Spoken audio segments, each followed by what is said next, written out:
तो बात कर रहे थे संस्कारों की। हमारे बच्चों के संस्कार अच्छे होंगे तो बाढ़े पुत्र पिता के धर्म। माता पिता जो धर्म कर्म करते हैं उससे ही हमारे बच्चों का उत्थान होता है। अगर कोई अच्छा काम करता है, उसका बच्चा थोड़ी गलती भी कर दे किसी चौराहे पर, मोहल्ले में या कहीं भी, जो पहचान वाले लोग होते हैं कहते हैं भैया इनके माता पिता बड़े भले आदमी हैं, अरे छोड़ो गलती हो गई होगी, जाने दो। तो आपका बच्चा इस तरह बच जाता है। लेकिन आपने अगर अपराध किया है, समाज को सताया है, देश का नुकसान किया है, तो आपका बच्चा अच्छा भी होगा, मगर जा रहा होगा तो कहेंगे इसका बाप बड़ा अपराधी है, मतलब इसका परिवार खानदान बड़ा अपराधी है, इसको कूट दो इसी समय, ये बार बार नहीं मिलेगा। तो आपके कर्मों से आपके बच्चे आगे बढ़ाए जाते हैं, यानी ऊपर उठाए जाते हैं और नीचे भी गिराए जाते हैं। तो हम सब मिलकर के इस समाज का उत्थान करेंगे, उसके लिए हम अपने बच्चों को संस्कारित करें। अगर आपका बच्चा 4 डॉक्टरों के बीच में रहता है, पढ़ते हुए डॉक्टर या पढ़ाते हुए डॉक्टर, तो निश्चित है कि 5वां डॉक्टर आपका बच्चा बनने वाला है। अगर डॉक्टर न बना तो डॉक्टर के गुण जरूर आ जाएंगे। अगर इंजीनियर के साथ रहता है, 4 इंजीनियर के साथ टहलता है, मित्र तो 4 ही लोग होते हैं, 2 4 5 ही होते हैं, ज्यादा मित्र बनाना नहीं चाहिए। बहुत निश्चित संख्या में मित्र बनाना चाहिए जिनके साथ निभाह सके। तो अगर आपका बच्चा इंजीनियरों के साथ रहता है तो निश्चित आपका बच्चा इंजीनियर बनने की राह पर है। आपका बच्चा शिक्षक के साथ रहता तो शिक्षक की राह पर, धर्मगुरु के साथ रहता है, महात्माओं के साथ रहता है, संतों के साथ रहता है, तो संत के मार्ग पे वो जा रहा है। निश्चित ही किसी दिन वो संत बनेगा, नहीं संत बनेगा तो उसके अंदर गुण होंगे।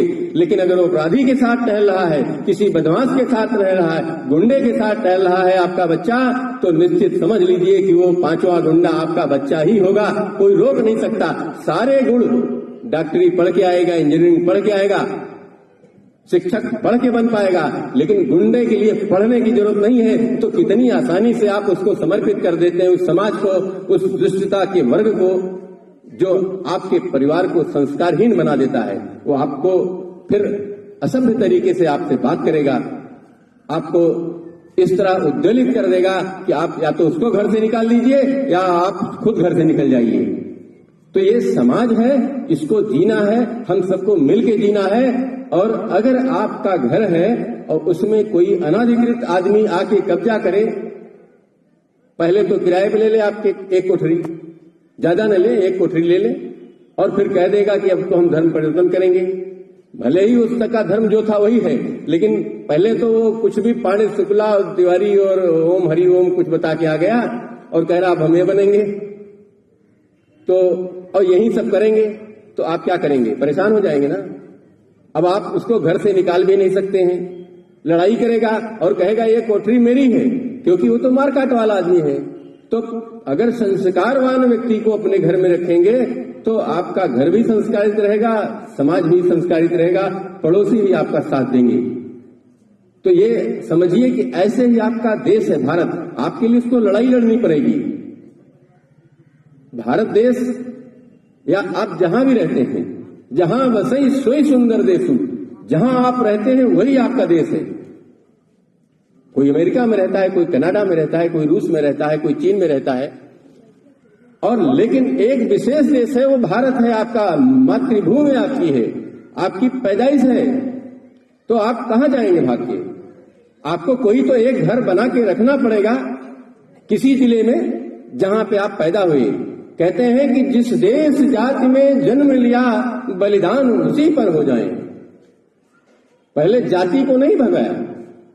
अगर चाहते कि जिसमें जाति में जन्म लिया उस पर बलिदान हो जाओ, हमारा दूसरा वर्ग जो है वो उसी जाति पर बलिदान होना चाहता है, उसको देश से कोई मतलब नहीं। और जो देश का नहीं वो किसी काम का नहीं, जो राम का नहीं वो भी किसी काम का नहीं।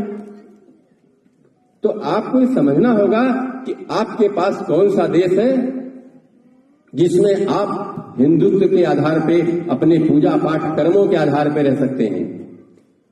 वो देश सिर्फ भारत, भारत और सिर्फ भारत है। उसको आप हिंदुस्तान भी कह सकते हैं सिर्फ इसलिए कि आपके एक कलेजे के टुकड़े को काट करके एक अलग व्यवस्था दे दी गई कि भैया तुम झगड़ा झंझट मत करो, ले जाओ, तुमको उसी में रहना है, उसी में रहो। लेकिन वो हमेशा बंदूक तोप तमंचा टांगे हुए अपना घूमते रहते हैं, ऐंठते रहते हैं। लेकिन एक कर्तव्य हमारा भी बनता है कि अगर हमारा कोई भाई बिगड़ कर कुएं में गिर रहा है तो हम अगर उसको नहीं बचाएंगे तो वहीं से वो दुनिया भर की खुराफात करेगा। इसलिए उसको बचा करके कहीं कहीं ठिकाने पे लगाना पड़ेगा। और हम सबको मिलकर ही देखना है। अगर हमारा समाज अपने बच्चों को न संभाल सका, अपने धर्म को न संभाल सका, तो ये हमारी ही गलती मानी जाएगी। हम ही लोग पथ प्रदर्शक हैं। माता पिता ही भगवान के रूप में बच्चों को मिलते हैं। अगर एक बच्चा पैदा होता है और वो बच्चा अगर आपको कहीं पालना पड़ जाए अपने अलावा, कहीं हॉस्पिटल में, किसी पालन घर में, तो आपको 2, 5, 10, 20 हजार रुपए देने पर भी नाना, मामा, फूफा, बुआ इन सब का प्यार नहीं मिल पाएगा। बच्चा पैदा होता है यानी भगवान स्वयं अवतार लेते हैं। आप सब भगवान हैं। श्री राम मैं सब जग जानी, करूं प्रणाम जोड़ जुग पानी। इसलिए ये मान के चलो कि भगवान के रूप में आप ही हैं और इस तरह खाने पीने का इंतजाम कर रखा है समाज के विरोधियों ने। हमारी भी आदत बिगड़ती है। जैसा बनेगा संग वैसा हमारी आदत बनेगी, हम भी बिगड़ेंगे। अभी कहा जा रहा था कि हम सुधरेंगे जग सुधरेगा, हम बिगड़ेंगे जग बिगड़ेगा। तो हमें अपने को सुधारना है और हर हालत में सुधारना है। 5 वर्ण की, 4 वर्ण की स्थापना की गई। एक तो परमात्मा स्वयं है और 4 ब्राह्मण, क्षत्रिय, वैश्य, शूद्र। ऐसी परंपरा बनाई गई कि जिससे एक दूसरे के जो कर्म है उसके आधार पे कुछ तो बांटा जाएगा। लेकिन भगवान ने कहा कि अगर तुम ब्राह्मण कर रहे हो, ब्राह्मणत्व कर रहे हो, तो अगर एक गलती करोगे तो आपको 4 डंडे लगेंगे। चौथे पायदान पे हो आप, सबसे टॉप पर। और हर नित्य क्रिया पर, चाहे वो आप पूजा पाठ के बाद निकलोगे, अगले पूजा में जाओगे तो आपको स्नान करना जरूरी है। न जाने रास्ते में कितने अंतपंथ कुपंथ मिलेंगे, टक्कर होगी। आपको स्नान करके दूसरी पूजा पाठ में जाना है, नहीं आएगा तो दंडित होंगे। लेकिन क्षत्रियों को पालन करने के लिए कि आप हमेशा लड़ाई में, संघर्ष में रहोगे, आपका जीवन उसी तरह बढ़ेगा। लेकिन फिर भी गलती करोगे तो 3 डंडा लगेगा। एक गलती पर 3 डंडा। और ऐसे ही हमारा वाणिज्य समाज है, बनिया का ग्रुप जो व्यवसाय देखता है, वो चाहे बनिया हो कोई भी हो, वो समाज, उसकी गलती पर 2 डंडा लगता है एक गलती पर। और जो सबसे हमारा मेहनती वर्ग है, जो जिसके भरोसे हम खाते हैं अन्न पानी, देखिए हम उतना उत्पादन नहीं कर सकते, किसान करता है, किसान भी सहायक लेता है, तमाम वर्ग के लोग रहते हैं उसमें, और वो श्रमिक है, कोई जात से मतलब नहीं है। जो भी उस काम को कर रहा है वो महान है। भगवान भी मानते हैं कि तुम महान हो, इसलिए तुम एक गलती पे एक ही डंडा पाओगे। लेकिन जो जितने ऊपर क्लास का है वो उसको उतने ज्यादा दंड मिलता है। तो ऐसा मत सोचो, ऐसे नंबर भी कटता है। आजकल देख रहे होंगे आप, व्यवस्था हो रही है, जो हमारा निचला वर्ग है उसका अगर 1 नंबर कटा तो 1 नंबर कटेगा, दूसरे ने गलती की 2 नंबर, उसी गलती पर 2 कटेगा, तीसरी 3 कटेगा, और चौथा जो आपका सामान्य वर्ग बहुत बढ़िया अपने को समझता है, ज्ञानी विज्ञानी, अगर उसने एक गलती की तो 4 अंक कटा। तो इसमें कोई गड़बड़ नहीं है। और हमारा ध्यान इसमें, हमको ध्यान रखना पड़ेगा कि ये जिस तरह की वर्ण व्यवस्था है, पंडित जी लोग कितने लोग हैं जो सिर्फ पूजा पाठ ही करते हैं, तेली तेल नहीं बेचना चाहता है, नाव दाढ़ी नहीं बनाना चाहता, जो जिस वर्ग का है वो काम नहीं करना चाहता, धोबी का काम नहीं करेगा, तो आरक्षण बिगड़ेगा नहीं इधर उधर। अगर सभी जातियां सिर्फ अपना काम करें तो किसी को किसी के कार्य में हस्तक्षेप करने की जरूरत नहीं, और सबको पक्की नौकरी मिलेगी, वही उसके इलाके में मिलेगी, ऐसा मानना है मेरा। अब आप लोग क्या मानते हैं मुझे नहीं मालूम, लेकिन आप निश्चित मानिए कि अगर सिर्फ ब्राह्मण लोग सिर्फ पूजा पाठ पे लग जाएं तो उनको आरक्षण की कहीं जरूरत नहीं है और वहीं पूज्य है, वहीं धन्य है। और ठाकुर साहब लड़ाई के लिए है, उनकी सेना जरूरत है सेना की, सेना में रहेंगे या उस तरह की पुलिस है, दो ही साधन है। तो चूंकि उनको इतना कलेजेवान बनाया गया कि मार काट में जितनी भी हो जाए, चाहे वो कहीं भूकंप आ जाए कुछ, वो कूद के मदद करेंगे, और नहीं तो ऐसे पढ़े देखते रहेंगे, वीडियो बनाते रहेंगे। तमाम बिरादरी के लोग हैं, वो देखते हैं, उनको मजा आता है, वीडियो बनाएंगे, सहायता नहीं करेंगे। तो आपको समाज को बढ़ाने के लिए हमको सबको यूनाइट होना पड़ेगा, चाहे उसमें जो भी वर्ग हो, ये हमें ध्यान रखना है। और जो सोच होती है, जैसे न हिंदू बुरा है न मुसलमान बुरा है, भेजे में घुस के बैठा शैतान बुरा है, वो चाहे जिस वर्ग में हो। अगर हमारी सोच गंदी हो गई, हमारी खाने पीने की आदत हो गई, तो हम अपने को संभाल नहीं पाएंगे। तो जिस बिरादरी के लोग हों, कम से कम वो काम कोशिश करो, प्रेरणा दो कि भैया ये काम करो तो अच्छा रहेगा। लेकिन हम लोग अब जो भी व्यवस्था है शायद नहीं सोच पा रहे हैं, और जो काम छोड़ देते, नाऊ का काम छोड़ा तो वो दूसरा बिरादरी ले गया, उसका एक अस्कुरा की दुकान खोल गई, आपने छोड़ दिया। आप तो पढ़ाने में व्यस्त है, 5,000 10,000 फीस देके राजा बनाना चाहते हैं, IAS बनाएंगे, बड़ा इंजीनियर बनाएंगे, चीफ सेक्रेटरी के लिए प्रयास करेंगे, वो सब बड़े बड़े बन जाएं। छोटा तो कोई बनाना नहीं चाहता। आप अंग्रेजी पढ़ा रहे हैं बड़ा बड़ा सपना देख करके, और आपका काम छीनता जा रहा है। वो वर्ग जो मार काट पे आमादा है, वो बांका लेके हर चौराहे पे बैठा हुआ है। आप अपने समाज को क्या देख रहे हैं? वो जो आप मुंडी काटता हुआ देखेंगे, नारियल की मुंडी, वो कट ही तो रही है। एक बांके से कितनों को काटा जा सकता है? आपके पास समय है, अभी बच जाइए, अपने समाज को जोड़िए, उनको बोलिए कि जो भी काम मिलता है करिए। सिर्फ पढ़ाई में मस्त रहोगे तो इसी तरह आरक्षण होगा, एक दिन पूरा आरक्षण हो जाएगा कि वो किसी धर्म को दे दो, ये सब नहीं कर पाएंगे, उनका राजा होगा, आपकी बातें ही नहीं सुनी जाएगी। तो आपको व्यवसाय को मजबूत करना है। कोशिश करिए कि अपने अड़ोसी को, पड़ोसी को, अब बांका पकड़ाने की बात हम नहीं कर रहे हैं, लेकिन जो भी व्यवसाय कर सकता है, नाऊ को नाऊ की दुकान खुलवाइए, धोबी को धोबी का काम दीजिए, और कहिए कि आप बहुत अच्छा काम करते हैं, पैसा लगा के खुलवाइए, तो आपका व्यवसाय तो बचे।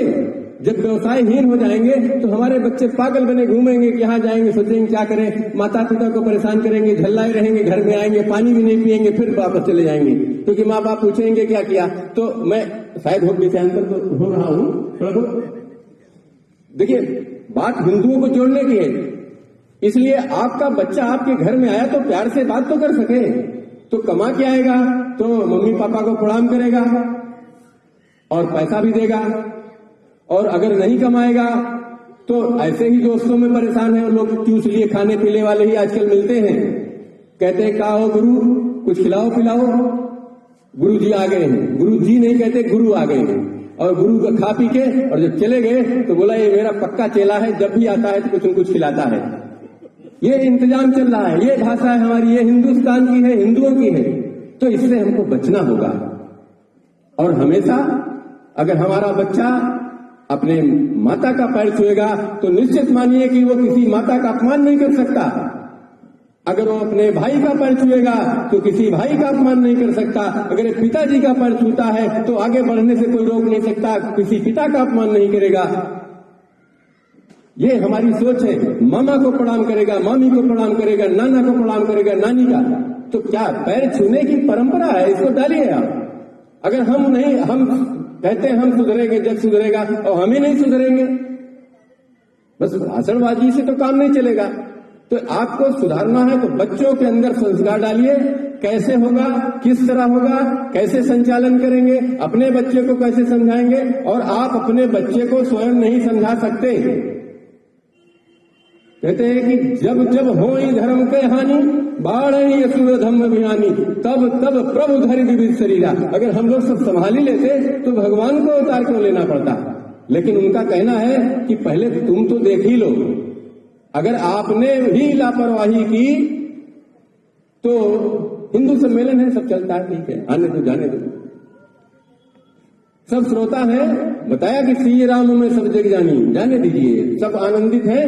ये बात सोच कर रखिए कि हमारे बच्चों को कैसे रोजगार मिलेगा, क्योंकि वो पढ़ाई के काबिल तो हैं, लेकिन पढ़ के उनको कोई नौकरी नहीं मिलने वाली।